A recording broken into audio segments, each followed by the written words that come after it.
Hi everyone. Now we study generalized additive models, GAMS. So the GAMS is a regression model when we have multiple predictors x1 to xp. So the idea is that considering a general regression function, the y is equal to f of x1 to xp, is too demanding.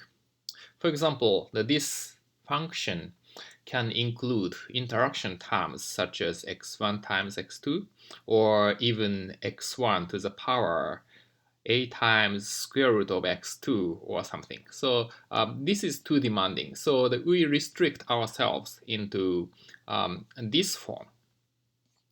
So yi, the response variable, suppose this is continuous for now, is equal to constant plus the summation of the fj xij. So I is just the observation. So this is basically fj xj. So basically yi is the y is the summation of the fj xj. So we don't have any interaction terms. But for each xj, we have the pretty flexible function f sub j. So each function fj is flexible, but we don't have any interaction terms. And plus some error.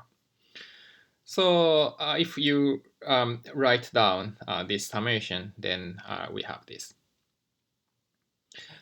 So how to estimate this model? So it really depends on the shape of f1 to fp.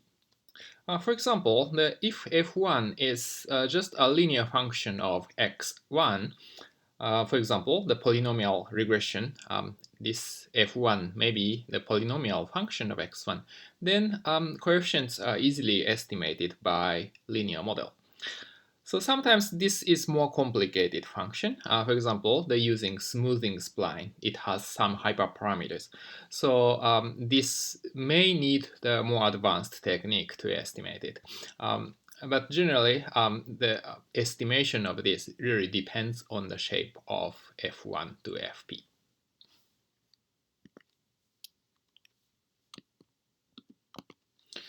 So,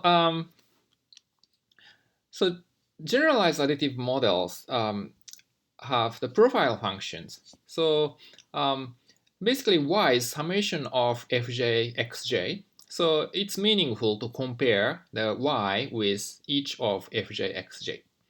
So this is an example that the wage is regressed on three parameters, three variables, year and age and education. And this graph is estimated the f1 and f2 and f3. So here, year and age are continuous variables, and the education is a categorical variable.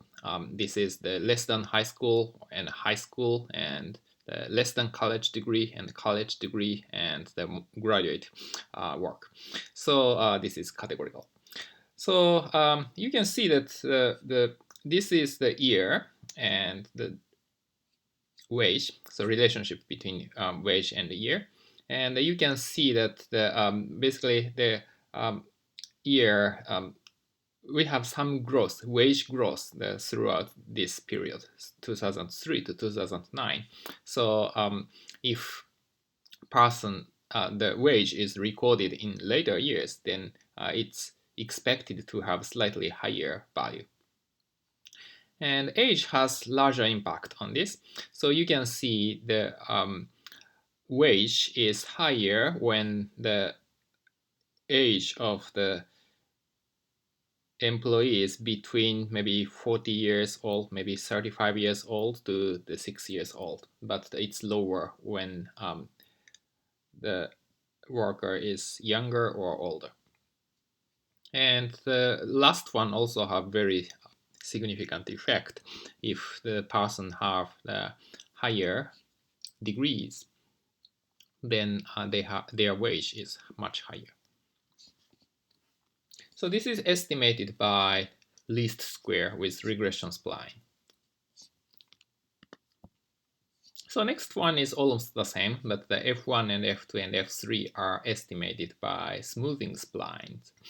So it has more knot points and it's more flexible, but the smoothness is emphasized by some penalty function. So this is the basics of generalized additive models. And the GAMS can be applied for classification problems also. So it has the same thing as polynomial regression. So if we have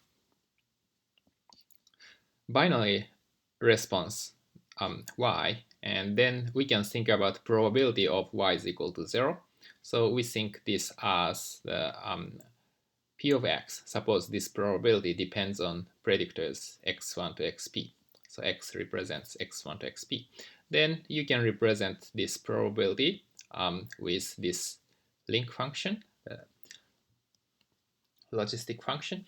So this is equal to this function. So we have some regression function f1 to fp. If this is regression spline, then this is just usual logistic model.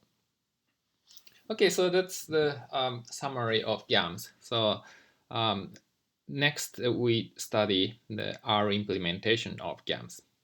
Okay, see you then.